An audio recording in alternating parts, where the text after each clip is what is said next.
Pernah kepikiran nggak sih apa yang ada ribuan kilometer tepat di bawah kaki kita sekarang?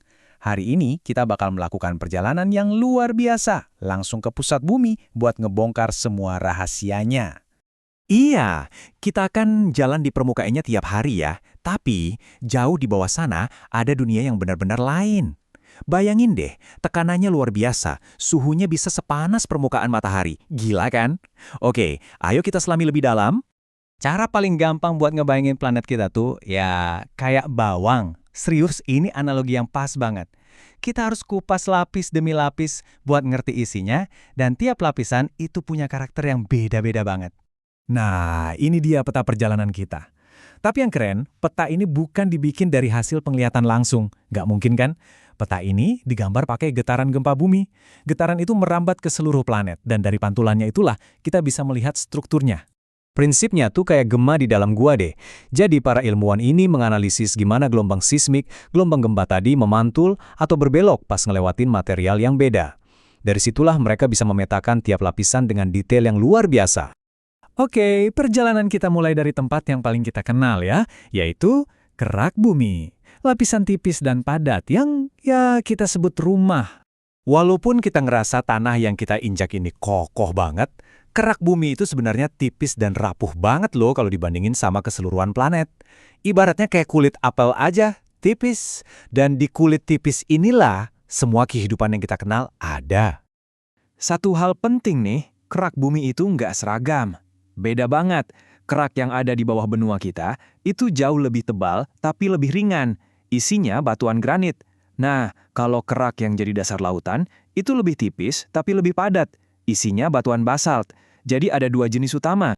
Oke, sekarang kita turun lebih dalam lagi. Siap-siap, kita masuk ke lapisan terbesar di planet ini yaitu mantel bumi. Ini wilayah yang super misterius dan gede banget, mencakup lebih dari 80% volume bumi. Nah, ini bagian yang paling bikin takjub sih. Mantel itu wujudnya batuan padat, tapi dalam skala waktu jutaan tahun, dia itu bisa mengalir. Kayak madu yang kental banget. Dan gerakan super lambat inilah yang sebenarnya jadi mesin penggerak benua-benua kita. Gerakan pelan, ini namanya konveksi. Ini dia mesin penggerak planet kita. Jadi gini, panas dari inti bumi bikin batuan mantel naik ke atas. Terus pas di atas, dia mendingin, jadi tenggelam lagi. Siklus raksasa gitu terus.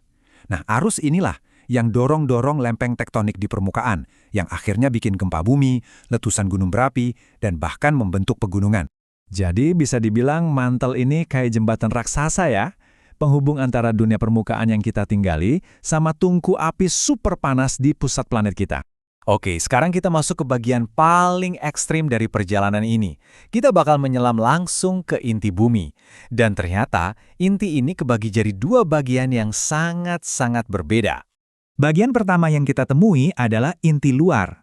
Ini bukan daratan, ini lautan. Lautan logam cair.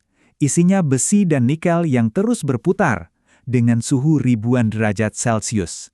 Panas banget. Dan pergerakan logam cair ini penting banget. Kenapa? Karena inilah yang menciptakan dinamo raksasa yang menghasilkan medan magnet bumi.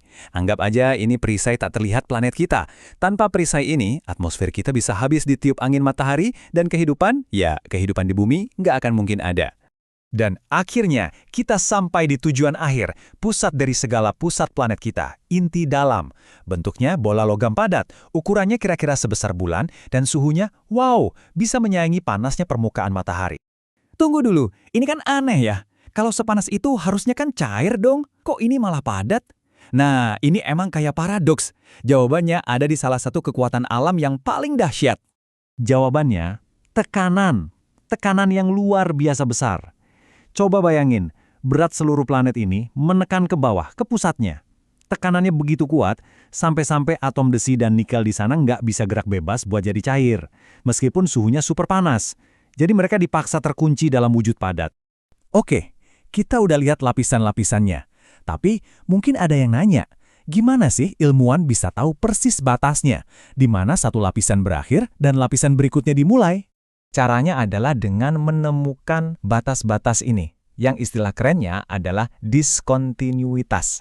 Jadi ini adalah zona-zona di mana gelombang gempa yang tadi kita bahas itu tiba-tiba berubah kecepatan secara drastis.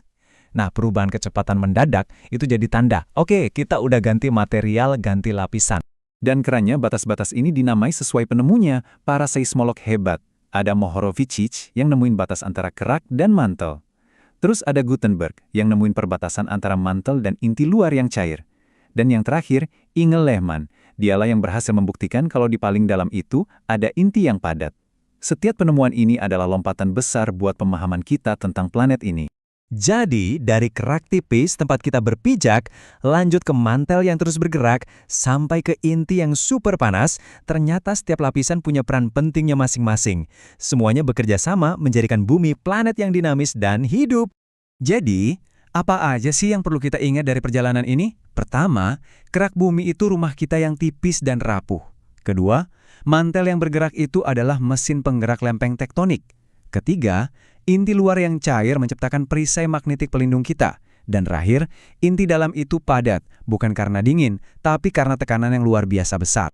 Artinya, planet di bawah kaki kita ini bukan sekedar bola batu yang diam. Ini adalah sebuah sistem berlapis yang super dinamis, sebuah mesin raksasa yang terus bekerja jauh di bawah sana, dan terus membentuk dunia kita dengan cara-cara yang bahkan baru mulai kita pahami.